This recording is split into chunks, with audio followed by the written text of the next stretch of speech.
Though I grew up in Limerick City, I know a little bit about sheep and bogs. My mum was born into a farm in County Leitrim where sheep were abundant, loved and cherished. Believe it or not, I also saved turf on mountain bog sides, even learning to load creels on either sides of asses and painstakingly trying to steer them home. No matter what method of cutting utilised, turf has to be saved. The term save or saving is used to describe a multi-step process in which turf is dried and stored. Bogs are water-clogged environments, and newly cut turf is full of moisture and useless as a fuel.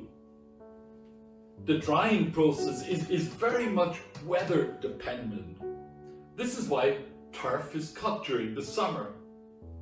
But turf is left to sit once cut for anywhere between 2 to 8 weeks. Over this time, turf will form a hard skin and start to break up into sods and clods. The poet Patrick Kavanagh, in his poem The One, stunningly writes, "The beautiful, beautiful, beautiful God was breeding his love by a cut-away bog." Whether inspired by Kavanagh's words or mesmerising stories of summers saving turf on Leitrim boglands, a group of our neighbours in Limerick joined my family in saving turf in a bog just outside Limerick City. I remember one family even chose to take their daughter to the bog on her first Holy Communion day. Nowhere does the gap between rural and urban Ireland seem to be wider than when it comes to the subject of turf. Cultures are all too familiar with the annual back-breaking ritual, whereas townies seem to think it's archaic. This is perfectly illustrated by the recent high-profile gripes between TDs, governmental bodies, and the Turf Cutters Association. In an article this week in the Irish Times, Fintan O'Toole cried out that city dwellers have no right to preach to those who burn turf.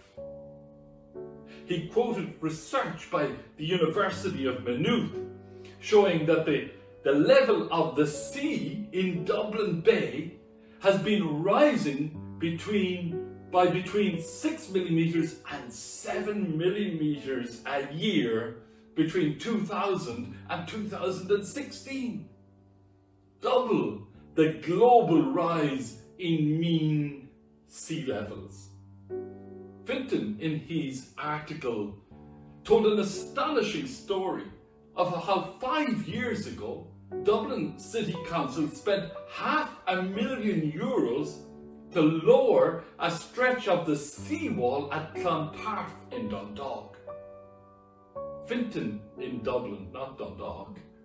Fintan, in exasperated tones, commented on how Dublin City Council warned if the wall was not lowered, motorists would have restricted views of the sea.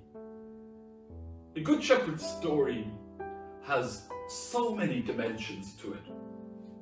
Rural citizens and poets like Kavanagh have little difficulty identifying with the potency of the images central to the Good Shepherd. The emphasis this morning from the 3 verses from John's Gospel is all about listening to shepherding voices. There is no definite inside and outside for the Good Shepherd. There are only places of shelter and of feeding. There's no distinction between urban and rural, but rather a declared comfort with diversity and plurality. The Good Shepherd says he has other sheep not of this flock, and he must bring them along also, and they will heed his voice. Fintan O'Toole argues that the atmosphere, our beautiful atmosphere, doesn't give a damn whether its overload of carbon and methane comes from a bog in Offaly or from a BMW in Dalkey. It is indifferent to the populist politics of the urban-rural divide. Pope Francis's voice is that of a caring shepherd. He gently advises that as Christians, we are called to accept the world as a sacrament of communion, as a way of sharing with God our neighbours on a global scale.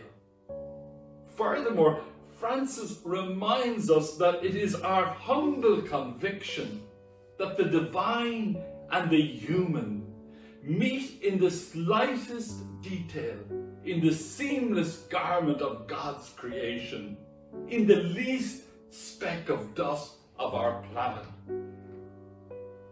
The memory of a Limerick City family choosing to go to a bog on a First Holy Communion day lingers in my mind.